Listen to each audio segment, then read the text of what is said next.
राजकुमार राम आपको आपकी माता कैकेयी ने अपने महलों में बुलाया है। आप अति शीघ्र जाइए और माता से अपने विचार विमर्श कीजिए। आप अति शीघ्र माता कैकेयी के महलों में जाइए। ठीक है आर्य सुमन, मैं अभी महल में जाता हूँ। ठीक है राम, जल्दी जाइए और जो भी महलों की घटना है उससे हमें अवगत कराइए।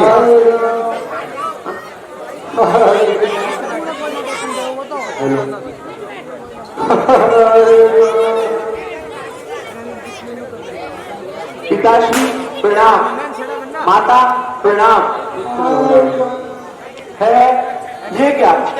ये पिताश्री को कैसी मूर्छाई है? हे माता, क्या इस अवध पर कोई संकट आया है जिसके चिंता के कारण पिताश्री की ये दशा हुई है? ये माता, ये पिताश्री इस भांति अकुलाए हुए क्यों है? क्या मुझसे कोई अपराध हुआ है जो पिताश्री इस भांति निसार हुए हैं? देखिए बेटा राम, ना तो इन्हें कोई पीड़ा हुई और ना अवध में कोई ऐसा संकट आया कि ये आपकी प्रेम में विवश होकर इनकी ये दशा हुई। आपका दूर होना इनसे सहना है। हे माता, मेरा दूर होना? मैं कहाँ जा रहा हूँ माता? देखिए बेटा राम, तुम्हारे पिता के पास में मेरे 2 वर थे जो आज मैंने मांगे। माता, वो 2 वर कौन से थे? देखिए बेटा राम, एक में आपके छोटे भाई वक्त के लिए अयोध्या का राज तिलक, दूसरे में आपके लिए 14 वर्ष का वनवास और आपसी महाराज से सहनागार तब ये मूर्छा। बस माता, इतनी सी बात। हे माता, वह पुत्र बड़ा बड़भागी होता है जो अपने माता और पिता का आज्ञाकारी होता है। मैं इतना बड़ा हुआ फिर भी मुझे एक खेद रहा कि मेरी माता और मेरे पिता किसी ने भी मुझे कोई आज्ञा नहीं दी। निश्चय ही इसमें कोई संदेह नहीं कि आज यह स्वर्ण अवसर है जो माता आप मुझे आज्ञा दे रही हैं। मैं खुद भी यह सोचता था कि अपना थोड़ा जीवन वनों में व्यतीत करूं ताकि वनों में रहने वाले जीवों की समस्या के बारे में जान सकूं और मेरे छोटे भाई भरत को राज तिलक, ये तो अपार स्नेह की बात है। बस माता, पिताश्री की ये दशा देखकर ही मेरा मन चिंतित हो रहा है। हे माता, क्या कोई और बात तो नहीं है जो आप मुझसे छिपा रही है? नहीं बेटा राम, और कोई बात नहीं है। अब ज्यादा समय देखते हुए आप विलम्ब ना करें। आप जब जितना विलम्ब करेंगे तुम्हारे पिता को उतनी पीड़ा होगी। मैं यही कहूँगी, आप महलों में, राजमहलों में जाकर अपनी माँ का कोशिला दें। ठीक है माता।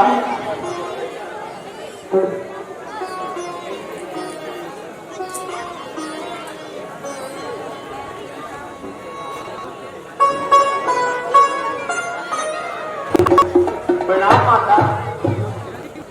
पुत्र राम। हाँ माता।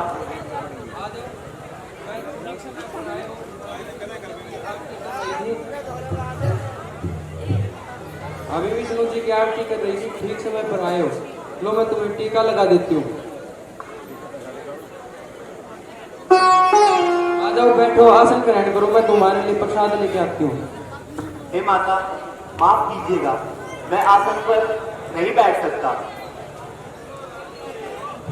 क्या बात, ऐसा क्या हुआ? हे माता, अब ये आसन मेरे लिए वर्जित है। कैसे मुस्कुराते हंसी कर रहा है? हे माता, ये हंसी नहीं, अटल सत्य है। क्या अटल सत्य है? हाँ माता, महाराज ने मुझे वन जाने की आज्ञा दी है। मैं 14 वर्षों के लिए वन जाऊंगा और भरत इस अवध के राज्य को चलाएगा। राज्य ग्रहण करने जा रहे हो तपस्या के लिए? हे माता, तपस्या के लिए जा रहा हूँ। कैसे मुस्कुरा कर हंसी कर रहा है माँ से? हे माता, ये अटल सत्य है। अब मेरा इस आसन पर नहीं, उषा के आसन पर बैठने का समय आ गया है। नहीं राम, नहीं, तुम ये सब झूठ बोल रहे हो राम। हे माता, आप धैर्य रखिए। अवध की रानी को इस तरह धैर्य होना शोभा नहीं देता। ऐसा क्या हुआ? कल तो महाराज दशरथ कुल वशिष्ठ से प्रतिज्ञा के लिए लेने गए, शुभ समय दिवानी के लिए गए थे, और एक ही रात में ऐसा क्या दृश्य हुआ जो तुम इतने वनवास के लिए भेजा गया? हे माता, देवासुर संग्राम में पिताश्री ने माता केकई को 2 वर दिए थे, जो माता ने पिताश्री से मांग लिए। उन्होंने एक वर में मेरे लिए 14 वर्ष के लिए वनवास और भरत के लिए राज तिलक मांगा। इसमें तो माता केकई का स्वार्थ है ना? हाँ हाँ माता, लेकिन ये कहना उचित नहीं है। मैं तुम्हें आज्ञा नहीं देती, मैं कहीं भी तुझे नहीं जाने दूंगी। मेरी आज्ञा के बिना तू कहीं वनवास नहीं जाएगा। रघुकुल की कुलवधु माता कौशल्या सूर्यवंश की परंपरा भूल गई। इसी अयोध्या के राजा सगर की संतान ने पिताश्री के वचनों का पालन करने के लिए धरती और पाताल को एक कर दिया था, और इसी अवध के राजा हरिश्चंद्र ने अपने वचनों का पालन करने के लिए अपने पुत्र और पत्नी को बीच बाजार में खड़ा कर बेच दिया था। हे माता, मैं मेरे पिता और माता के वचन में बन चुका हूँ, आप मुझे वन जाने की आज्ञा दीजिए। ठीक है, जाओ, तुम करो अपने कर्तव्य का पालन, निभाओ अपने वचन। इन सब के बीच विजय की एक अकेली कौशल्या। हे माता, संतान से पहले सुहाग, यही एक आर्य नारी का धर्म है।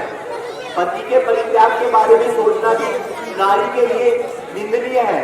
इसलिए हे माता, आप ऐसा विचार अपने मन में कदापि न लाएं। पति ही पत्नी की गति होते हैं, और पत्नी का धर्म होता है वह पति का साथ दे। इसलिए हे माता, आप मेरे वीर धीर धर्मात्मा पिता को छोड़कर मेरे साथ वनों में नहीं आएंगी। ठीक है, तुम निभा अपने कर्तव्य, कर अपने धर्म का पालन। मैं तुझे आज्ञा नहीं दूंगी जाने के लिए कहीं भी। तुम 14 वर्ष के लिए वनवास के लिए नहीं जाओगे।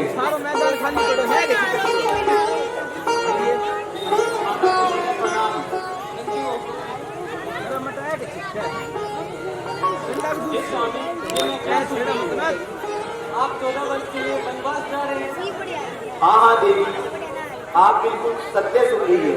मैं 14 वर्ष के लिए वनवास जा रहा हूँ। तो स्वामी, मैं भी आपके साथ वन में चलूंगी। हे देवी, आप बैठ की हट करती हैं, आप मेरे साथ वन में नहीं चल सकती। आप राजभवन की राजवधु है, वन भ्रमण आपके योग्य नहीं है। नहीं स्वामी, आपके साथ वहां चलकर अपना पत्नी तरफ दिखाऊंगी। हे देवी, आप क्यों हट करती हैं? माता के कई ने सिर्फ मुझे वनवास के लिए कहा है। अगर माता को पता चलेगा कि जानकी भी मेरे साथ वन में आ रही है, तो माता झुंझलाकर कहेगी कि अगर जानकी तुम्हारे साथ वन में जा रही है तो ये वनवास कैसा है। तो स्वामी, आप एक काम करना, आप अगले एक दिन छोड़ के जाना, ताकि मेरी मृत्यु के बाद आप मेरे पिता को अग्नि दे सकें। हे देवी, ये आप कैसी बातें कर रही हैं? आपके मुख से ये सारी बातें शोभा नहीं देती।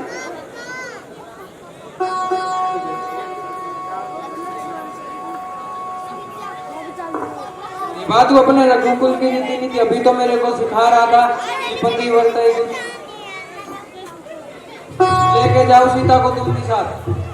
ठीक है माता, जानकी मेरे साथ वन में चल सकती है। ठीक है लक्ष्मण। भैया, ये मैं क्या सुन रहा हूँ? महाराज ने केकई के कहने पर आपका राज अधिकार छीन लिया। लक्ष्मण, माता केकई को केकई कहकर बुलाना कब से सीख लिया तुमने? उस कुलघातनी माता को मैं अब कदापि माता नहीं कहूंगा, और यह अन्याय भी नहीं होने दूंगा। लक्ष्मण, महाराज ने क्या सोचा? राम सरल है, सब कुछ चुपचाप सहन कर लेगा, पर उन्हें यह नहीं पता कि राम के चाहने वाले चुप नहीं रहेंगे। चुप रहो लक्ष्मण, चुप रहो। तुम ये क्या अनर्गल बातें कर रहे हो? भैया चुप तो आप रहिए। अन्याय सहना क्षत्रिय धर्म के विरुद्ध है। अगर शत्रु प्रहार करे और क्षत्रिय उसका उत्तर न दे, ऐसी वीरता को धिक्कार है भैया। मैं राजा दशरथ और उनके सुपुत्र भरत को आपके सामने हाथ जुड़वा दूंगा, और इस अयोध्या की गद्दी पर आप और माता सीता ही विराजेंगे। वाह लक्ष्मण वाह, कितना सुंदर चित्र है। पिता हाथ बांधे हुए सभा में खड़ा होगा और पुत्र अपनी पत्नी के साथ आसन पर बैठा हुआ होगा। स्वयं आकाश से भी देवता उतरकर इस पृथ्वी पर आएंगे और देखेंगे, कहेंगे वाह, अयोध्या में मानव सभ्यता ने कितनी उन्नति कर ली। अरे जब पितृ का ही चरित्र गिर जाए, जब पितृ का ही चरित्र गिर जाए और मैं अपने धर्मात्मा पुत्र को 14 वर्ष का वनवास दे। बस लक्ष्मण बस, मुझे नहीं पता था तुम्हारी सोच इतनी नीच है। अगर तुम्हारे विचार इतने ही नीच है तो तुम मुझे भाई कहकर बुलाना छोड़ दो और आज के बाद अपना ये मुख मुझे कदापि न दिखाना। नहीं भैया नहीं, ये आप क्या कह रहे हैं? मैं आपके बिना कभी नहीं रह सकता। अगर आप पर कोई अत्याचार करे तो मैं कैसे शांत रह सकता हूँ, आप ही बताइए भैया। ये तुमसे किसने कह दिया कि मुझ पर अन्याय और अत्याचार हो रहा है? अत्याचार तो तुम अपने इन कटु शब्दों से अपने बड़े भाई और अपने पिताश्री पर कर रहे हो। पिताश्री पर? हाँ हाँ, पिताश्री पर। क्या तुम जानते हो पिताश्री इस समय किस पीड़ा से गुजर रहे हैं? क्या तुम्हें उनकी समस्या के बारे में पता है?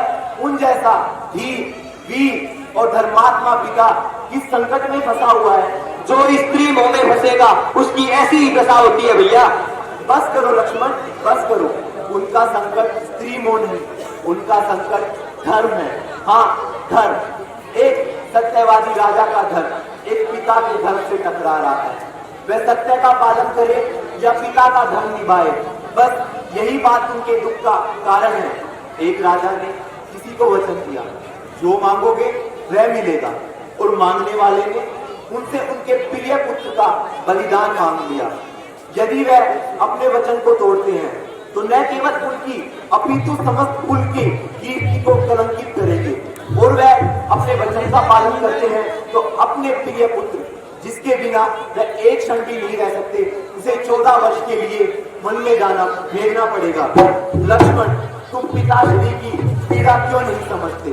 पिताश्री की अवस्था उस घायल शेर की भांति है जो किसी शिकारी के जाल में फंसा हुआ है, और उस घायल शेर पर तुम अपना ये तीर चलाकर वीरता दिखाना चाहते हो। धिक्कार है ऐसी वीरता पर लक्ष्मण। तुमने पिताश्री के बारे में ये सब बातें कहकर पाप किया है, और उस पाप का प्रायश्चित हम सबको करना होगा लक्ष्मण। हे लक्ष्मण, यदि उन्हें अपने धर्म की चिंता नहीं होती तो वे इस भांति दुखी नहीं होते। जब आज मैंने पिताश्री को इस अवस्था में देखा तो मुझे खुद पर गलानी हो आई कि मेरे कारण मेरे धर्मात्मा पिता की आज यह अवस्था है।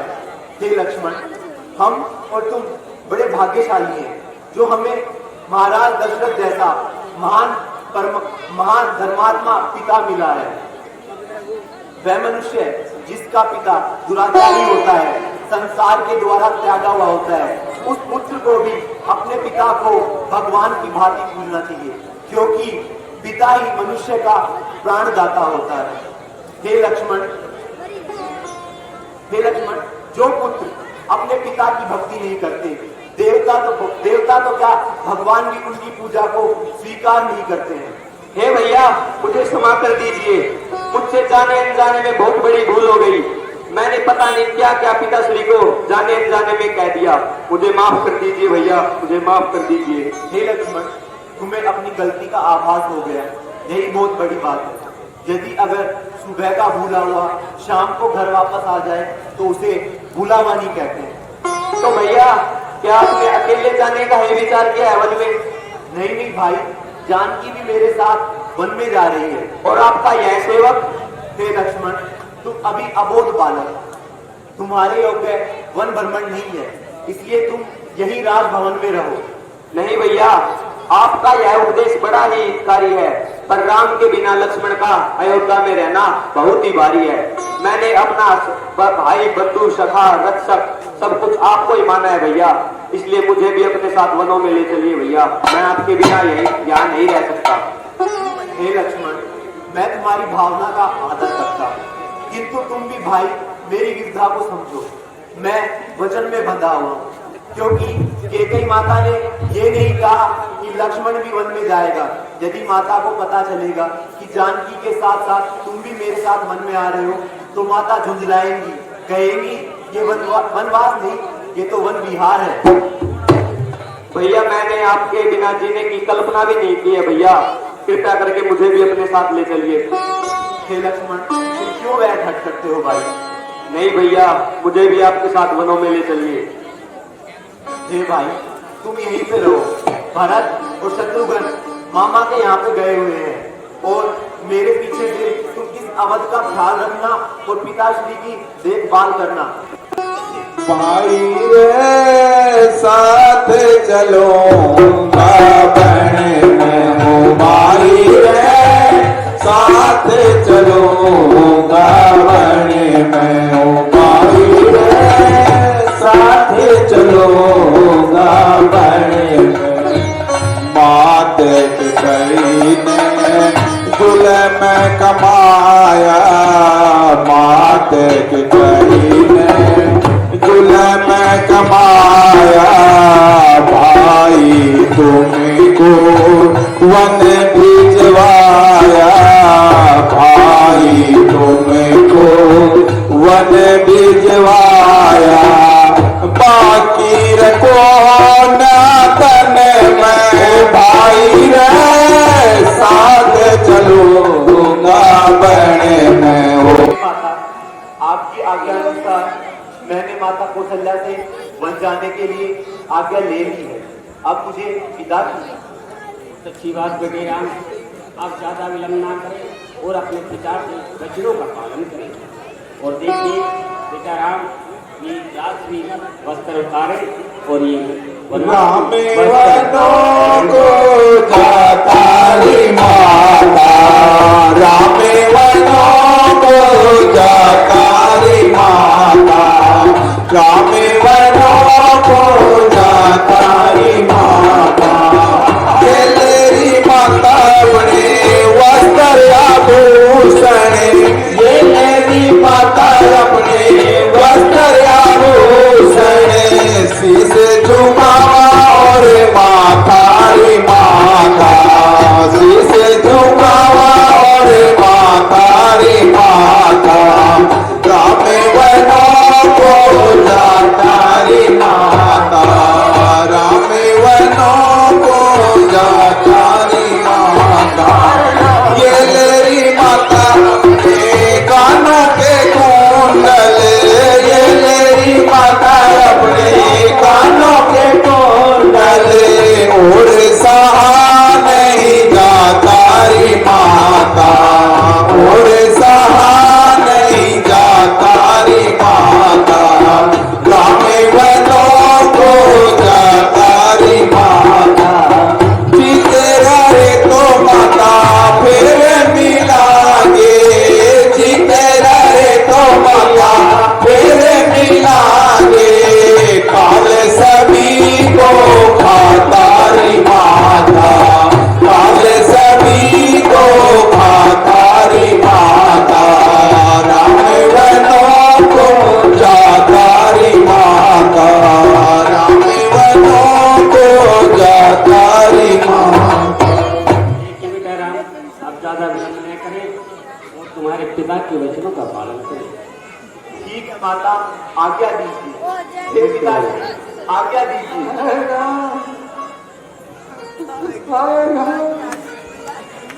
ये क्या देख रहा हूँ?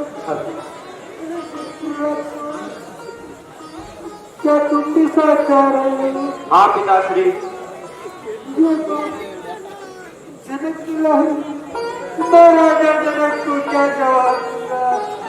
पुत्री, तुम तो महलों में जाओ, राम को ही बनवा दूंगा। हे पिताश्री, मैंने इन दोनों को समझाने का बहुत प्रयास किया, किंतु ये दोनों माने ही नहीं।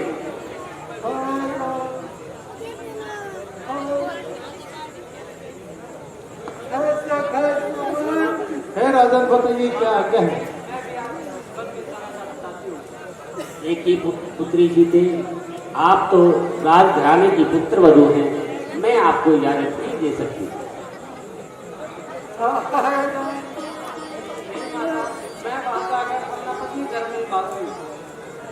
ठीक है बेटा, अब तुम्हारी यही इच्छा है तो।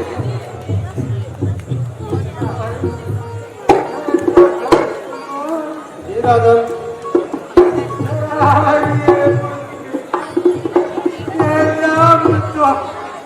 मर्यादा है हाँ ये मर्यादा कपड़ा चेंज कर ऐसा था सुमन, तुम इनके साथ वनों में जाओ और 14 वर्ष की बजाय 14 दिन तक इन्हें वनों में घुमाकर वापिस घर ले आना, नहीं तो इस दशरथ के प्राण इस शरीर में नहीं रुकेंगे। ऐसा खाना जाओ, हमारी आज्ञा का पालन करो और 14 दिन में तेरे पुत्र राम, लक्ष्मण और मेरी पुत्र मधु सीता को वापस ले आना। ठीक है राजन, जैसी आपकी आज्ञा। यदि राम न माने, यदि राम न माने तो लक्ष्मण और पुत्री जनक दुलारी को अवश्य ले आना। मैं राजा जनक को क्या मुंह दिखलाऊंगा, नहीं तो जाओ आर्य पुत्र सखात्मन शिखर के साथ जाओ। ठीक है राजन, इन राजकुमारों के लिए तो 14 दिन भी बहुत है। अगर वो मेरी बात मान ले तो मैं उनको जल्दी ही लेके आऊंगा। और आज